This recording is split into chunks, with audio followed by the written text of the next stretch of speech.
নমস্কার দর্শক বন্ধুরা, আজকের ভিডিওতে আপনাদের সবাইকে স্বাগত জানাচ্ছি। আমি সহকারী অধ্যাপক ডক্টর মন্টু বিশ্বাস।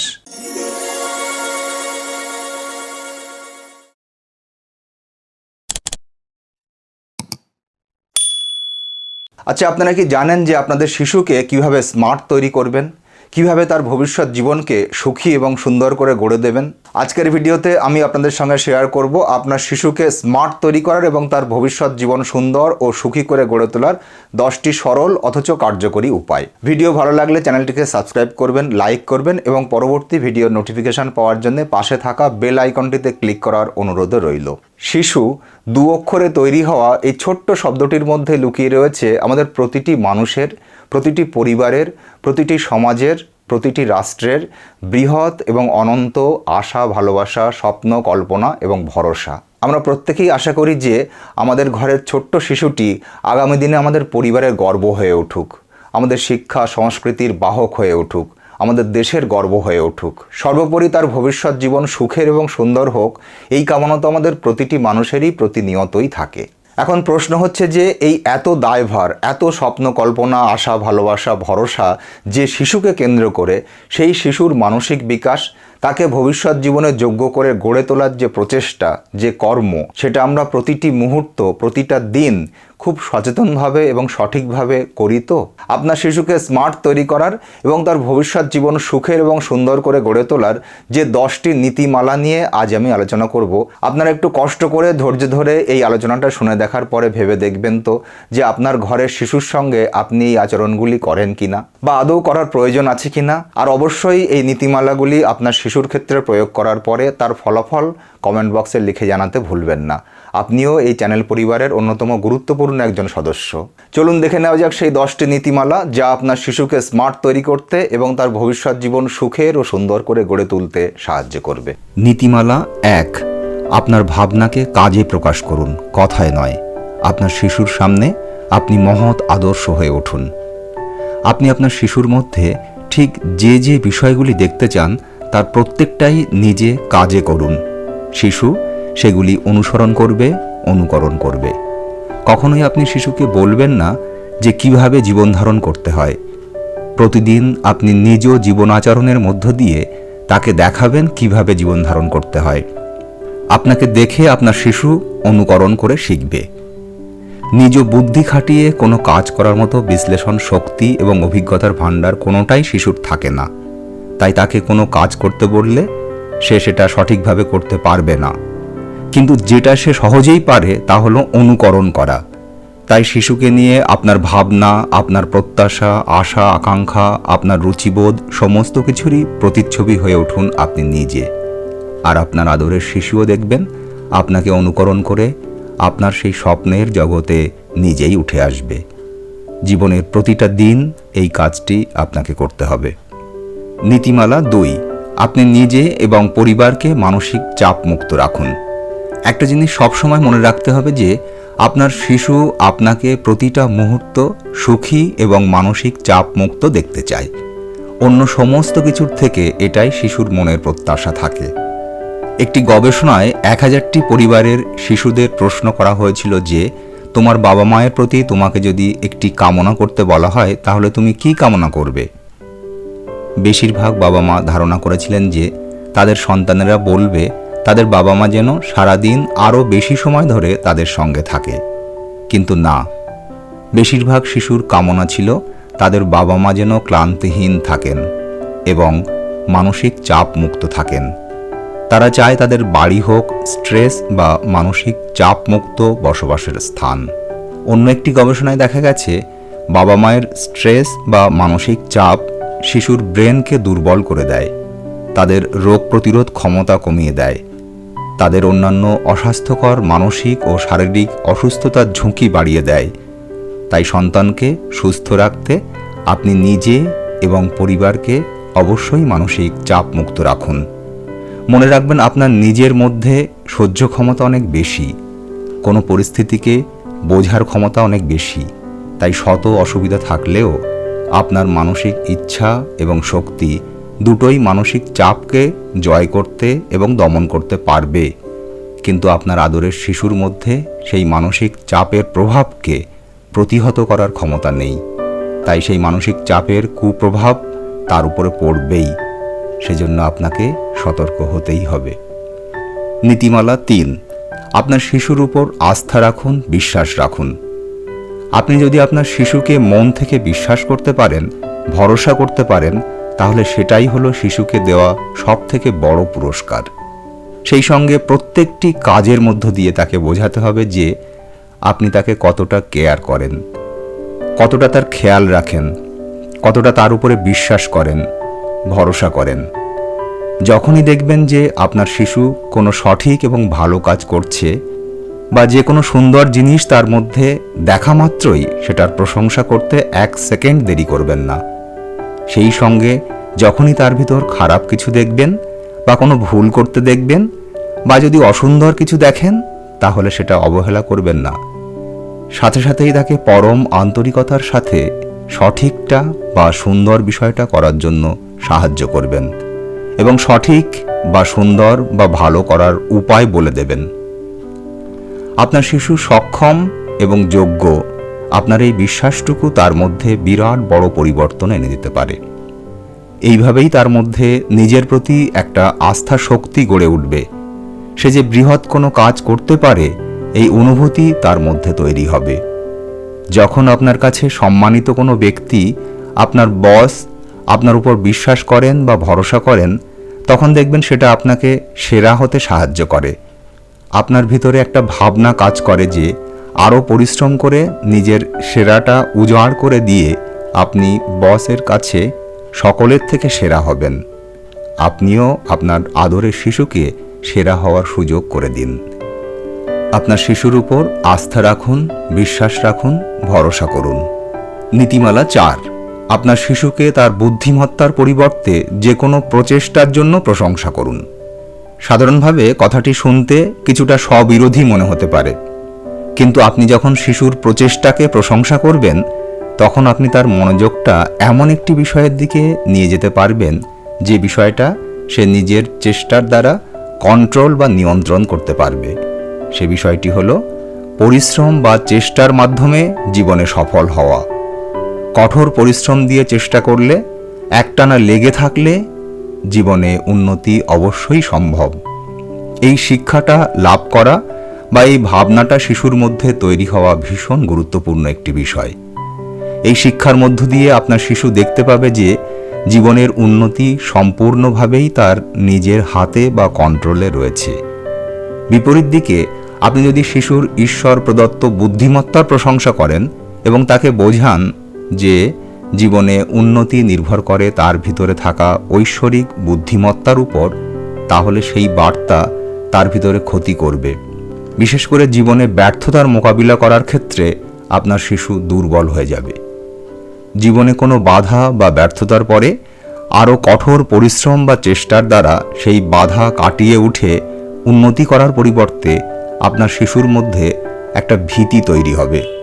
সে ভাবতে শুরু করবে যে তার ভিতরে ওই কঠিন পরিস্থিতি বা বাধা বিপত্তি অতিক্রম করার মতো যথেষ্ট বুদ্ধি নেই।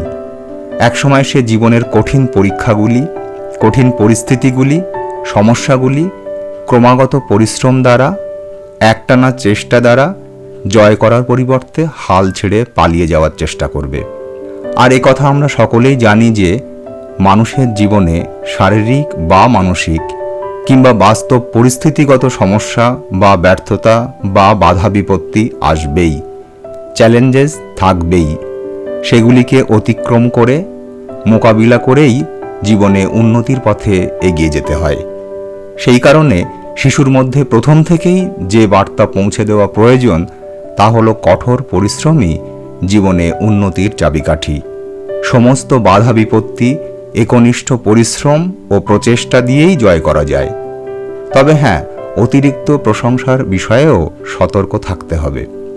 শিশুকে শুধুমাত্র যথাযথ কারণেই প্রশংসা করতে হবে, উৎসাহ দিতে হবে।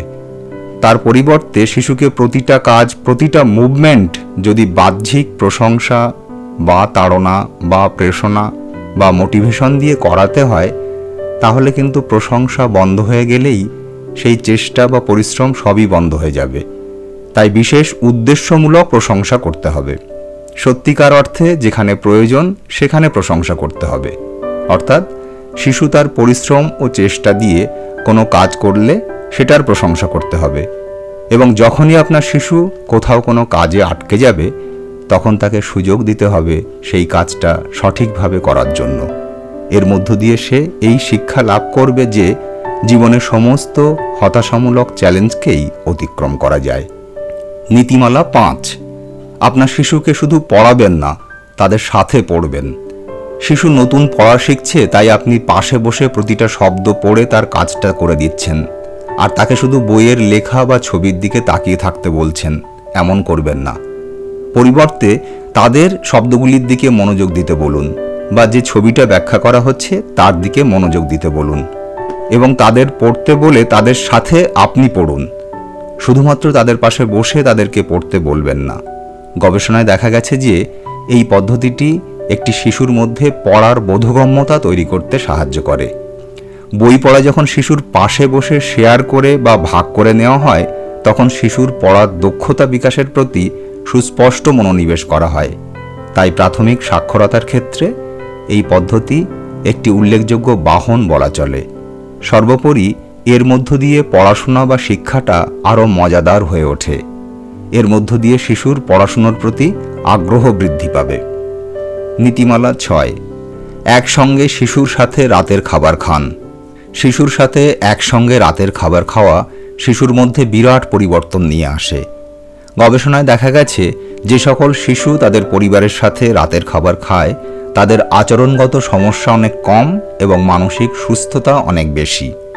এছাড়া দেখা গেছে যে যেসব শিশুরা তাদের পরিবারের সকলের সঙ্গে খাবার খায় তাদের শব্দ ভাণ্ডার অনেক বেশি, অর্থাৎ তারা অনেক বেশি শব্দ জানে, অনেক ভালো আচার আচরণ শেখে, স্বাস্থ্যসম্মত খাবার খায় এবং ভবিষ্যতে তাদের আত্মসম্ভ্রম বোধ অনেক বেশি হয়।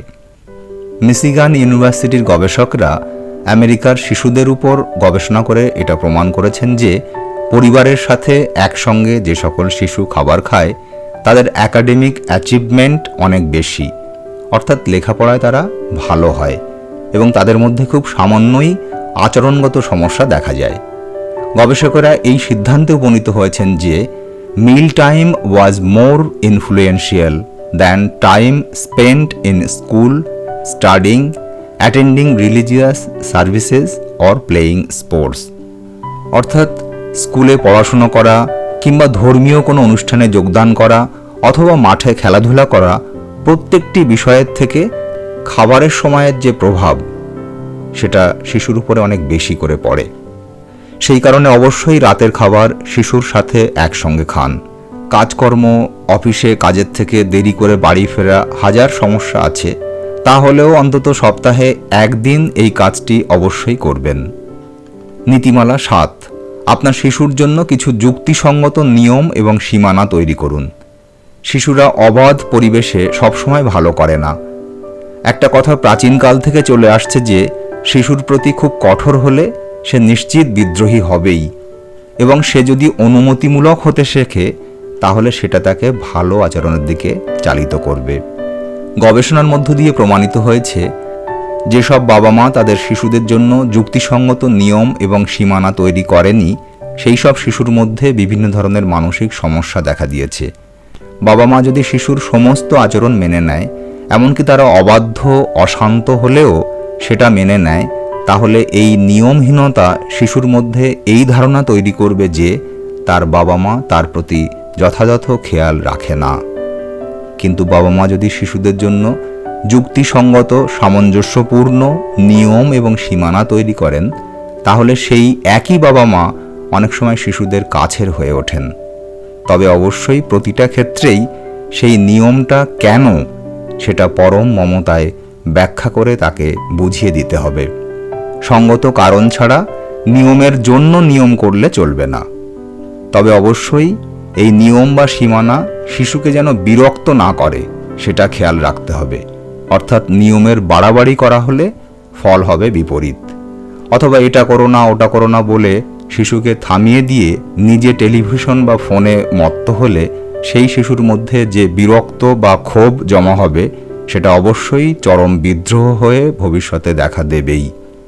এই বিষয়ে সতর্ক থাকতে হবে। নীতিমালা 8, আপনার শিশুকে সমবয়সী ভালো বন্ধুদের সঙ্গে সম্পর্ক তৈরি করার সুযোগ দিন। সমবয়সী বন্ধুদের গ্রুপে মেশার সুযোগ শিশুর ভবিষ্যৎ জীবন সুখী করার ক্ষেত্রে এবং তার শিক্ষাগত আকাঙ্ক্ষা পূরণের ক্ষেত্রে গভীর প্রভাব ফেলে। অনেক বাবা মা মনে করেন যে বন্ধুদের গ্রুপে পড়ে শিশু খারাপ হয়ে যায়, কিন্তু সবসময় সেটা হয় না। সঙ্গদোষ বা অসৎ সঙ্গে নরকবাস ইত্যাদি কথা প্রচলিত থাকলেও সৎসঙ্গে স্বর্গবাসও হয়, এটা ভুলে গেলে চলবে না। আপনি বাবা মা হয়ে আপনার বিচার বুদ্ধি দিয়ে সেই সৎসঙ্গ বা ভালো বন্ধুত্বের পরিবেশ খুঁজে দেবেন, ভালো স্কুলে পাঠাবেন।